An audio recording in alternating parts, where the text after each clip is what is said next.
Good evening. I'm sorry if I need to take this video for once to address all the hanging questions, ng mga musga, ipapaabot ng suporta, at higit sa lahat, yung may pangunawang malawak. Bakit nga ba ako lumantad sa ganitong pagkakataon? Madami nag-i-invite sa akin for interview na never po akong tumanggap unless hindi relevant sa anak ko. Okay lang po sa akin na ako na ang pinakamasamang tao sa paningin nyo. Homewrecker, kabit, mistress. Lahat ng adjective na nagamit nyo, tanggap ko po. Pero ang pinakikiusap ko lang po sana, wag naman yung anak ko. Comments, articles na iba-iba na anggulo, kung saan sana kami nakarating, mag-ina. Hindi naman po ako kahit kailan nagsalita. Unfair naman po yung mga nag-create ng matatalinong caption, paintriga para mabasa mga article nila, para galitin lalo ang mga tao na para bang ako na po ang pinakamasamang tao sa mundo. Okay lang sa akin kung ako na yung pinakamasamang tao sa paningin ninyo. Homewrecker, kabit, mistress, lahat na ng adjective na nagamit nyo, tanggap ko po. Pero ang ipinakikiusap ko sana ay wag naman yung anak ko, she began. She cited the comments and articles that were written about her and her daughter, calling some unfair for their captions that caused intrigue. Aminado po ako, tao lang ako na nagkakamali, nasasaktan, pero imbes na iiyak ko ay ipinapakita ko sa anak ko na kaya ko siyang ipagtanggol. Sana po maintindihan niyo ako bilang ina na nagsasalita para sa kanyang anak, she said. Rach shared that she received letters, which she said she will withhold the names that provoke her and contain harsh words. She said it was too much, tinatanong niyo po ako 15 years.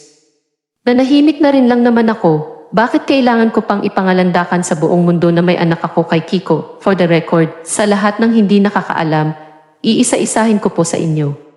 Sabi niyo planado ang paglantad naming mag-ina at hindi magandang venue ang paglabas namin kay Boss Toyo, host of Pinoy Pawn Stars, dahil gusto lang sumikat at ginagamit lang ang pangalan ni Kiko para magkapangalan. Natakbo ako sa barangay elections. Pangpondo para sa pagtakbo. Hindi po totoo yun, she stressed. Rate also shared the reason why she and her daughter appeared on the said show.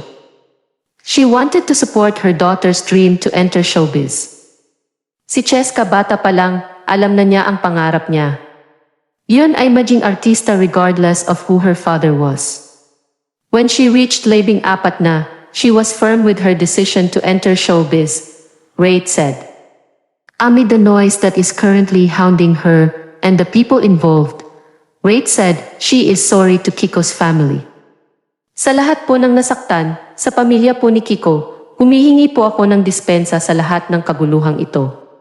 Hindi ko po ipinagmamalaki ang naging pagkakasala ko, pero tao lang po ako, hindi ako perpekto. Kung maliman pong paglantad naming mag-ina, I'm sorry, she said. For those who were wondering where she was when Kiko was ill and eventually when he passed on, Rate also explained her side. Tinatanong niyo po na saan ako noong mga panahong nagkasakit siya. Buntis po ako noon. Nanganak. Naka-confine siya noon. Nakabalik, 2 months na si Cheska. Then, di na siya nakalabas pa. Araw-araw po, ako ang kausap niya. Gusto ko pong pumunta pero ayaw ko na pong dagdagan. Rate added that she was also present at the late rapper's funeral. Nasaan po ako noong burol niya? Tanungin niyo po sila dahil lahat sila alam nila kung sino kami ni Cheska. We were there, Rate shared. Rate also said that before they got involved, Francis explained his situation to her. Kung kabit po ako at nanira ng pamilya, sana may maglakas ng loob na sabihin na wala na sila ni Piano nang dumating ako sa buhay niya, dalaga po ako nung maging kami ni Kiko. Wala na po siya sa family residence nila for years.